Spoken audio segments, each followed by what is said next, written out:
नमस्कार, आप देख रहे हैं वीके न्यूज और मैं दुष्टुर उपाध्याय। शिवसेना संस्थापक बालासाहेब ठाकरे के भतीजे राज ठाकरे ने महाराष्ट्र की सियासत में नए सिरे से कदम क्या रखा कि सीएम उद्धव ठाकरे के पैरों से जमीन खिसकनी शुरू हो गई है। सत्ता के लालच में भगवा चोला उतारकर सेक्युलर पार्टियों से समझौता करने वाले उद्धव को जब लगा कि राज ठाकरे के कट्टर हिंदुत्व के आक्रामक रूप से उनकी राजनीति को बड़ा नुकसान होने वाला है, तो उन्होंने भी तुरंत उतारे हुए भगवे चोले को ओढ़ना शुरू कर दिया और इसकी झलक भी दिखनी शुरू हो गई है। क्योंकि जो उद्धव ठाकरे सीए और एनआरसी को लेकर मोदी को कोस रहे थे, मोदी के खिलाफ मोर्चा खोल रहे थे, अब उन्हीं के मुखपत्र सामना में देश में घुसे पाकिस्तानी और बांग्लादेशी मुसलमानों को बाहर निकालने की बात कही गई है। यहाँ तक कि भीमा कोरेगांव केस पर शिवसेना एनसीपी से भिड़ गई है, क्योंकि भीमा कोरेगांव मामले को लेकर वामपंथी कार्यकर्ताओं के खिलाफ जो भी आरोप लगाए गए थे उसे लेकर शिवसेना ने साफ कह दिया है कि जो भी केस इन लोगों पर हुआ है वो सबूत पर आधारित है।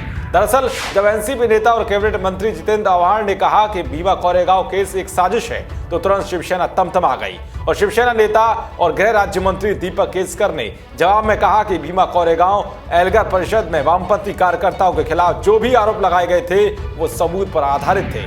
तो इससे पहले एनसीपी नेता धनंजय मुंडे और प्रकाश गजभाई भीमा कोरेगांव हिंसा मामले में दर्ज सभी केसों को उद्धव सरकार से वापस लेने की मांग कर चुके हैं, लेकिन शिवसेना ने अब जाहिर कर दिया है कि ये केस वापस नहीं होंगे। यानी कि साफ है कि शिवसेना दोबारा से अपनी उसी छवि को बरकरार रखने के लिए मैदान में कूद पड़ी है और इसकी बड़ी वजह है राज ठाकरे। क्योंकि राज ठाकरे ने जब देखा कि उनके चाचा बालासाहेब ठाकरे की पार्टी शिवसेना कट्टर हिंदुत्व वाली छवि को छोड़कर सेक्युलर के रास्ते पर चल रही है और जिससे कई शिवसैनिकों को भी भावनाएं आहत हो रही हैं, तो उन्होंने तुरंत अपनी राजनीति को नए सिरे में बदल दिया और अपनी बंजर पड़ी राजनीतिक जमीन को फिर से उपजाऊ बनाने के लिए मौके पर चौका मारते हुए हिंदुत्व की कट्टरवादी छवि के साथ अपनी पार्टी का नारा और झंडा बदल दिया। इसके बाद से उद्धव ठाकरे के खेमे में खलबली मची हुई है। आइए आपको बताते हैं क्या है भीमा कोरेगांव का मामला, ध्यान से देखिए। दरअसल 1 जनवरी 2018 को पुणे के पास भीमा कोरेगांव लड़ाई की 220 वर्षगांठ पर एक समारोह आयोजित किया गया था, जहां हिंसा होने से एक व्यक्ति की मौत हो गई थी। इस मामले में महाराष्ट्र पुलिस ने कई लोगों को गिरफ्तार किया था। पुलिस का दावा है कि हिंसा कोरेगांव भीमा में एक दिन पहले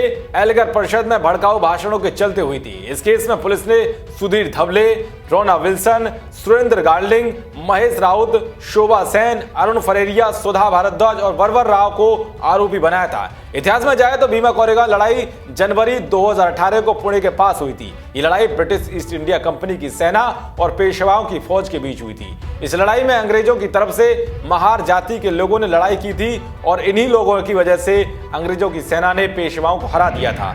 महार जाति के लोग इस युद्ध को अपनी जीत और स्वाभिमान के तौर पर देखते हैं और जीत का जश्न हर साल मनाते हैं। 1 जनवरी 2018 को भी भीमा कोरेगांव में भी लड़ाई की 220 सालगिरह को शौर्य दिवस के रूप में मनाया गया। इस दौरान भीमा कोरेगांव के विजय स्तंभ में शांतिपूर्वक कार्यक्रम चल रहा था। अचानक भीमा कोरेगांव में विजय स्तंभ पर जाने वाली गाड़ियों पर किसी ने हमला बोल दिया। इसी घटना के बाद दलित संगठनों ने 2 दिनों तक मुंबई समेत नासिक, पुणे, ठाणे, अहमदनगर, औरंगाबाद, सोलापुर सहित अन्य इलाकों में बंद बुलाया। इस दौरान फिर से तोड़फोड़ और आगजनी हुई, जिसके चलते इन लोगों पर केस दर्ज किया गया।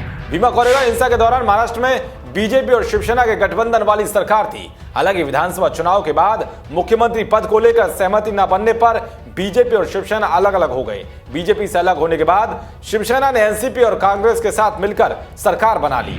नई सरकार बनने के बाद से ही एनसीपी और कांग्रेस के नेता भीमा कोरेगांव मामले में दर्ज मामले वापस लेने की मांग कर रहे हैं। लेकिन अब सूबे में राज ठाकरे के नए स्वरूप को देखकर उद्धव ठाकरे हाल ही में बनाई गई अपनी सेकुलर छवि को छिपाने में लगे हैं। तो केंद्र सरकार ने भीमा कोरेगांव हिंसा से जुड़े हुए सभी केसों को राष्ट्रीय जांच एजेंसी को सौंप दिया है। जांच एनआई को सौंपने जाने के बाद उद्धव सरकार में गृह मंत्री अनिल देशमुख ने आरोप लगाया कि केंद्र ने ऐसा करने से पहले उनसे किसी तरह की बातचीत नहीं की। कोरेगांव भीमा मामले की जांच एनआईए को सौंपना संविधान के खिलाफ है। मैं इसकी निंदा करता हूं। खैर, अब देखना यह होगा कि इस मामले में राष्ट्रीय जांच एजेंसी की जांच में क्या कुछ नया निकलकर सामने आता है। देश और दुनिया की तमाम खबरों को पाने के लिए देखते रहिए वीके न्यूज। शुक्रिया।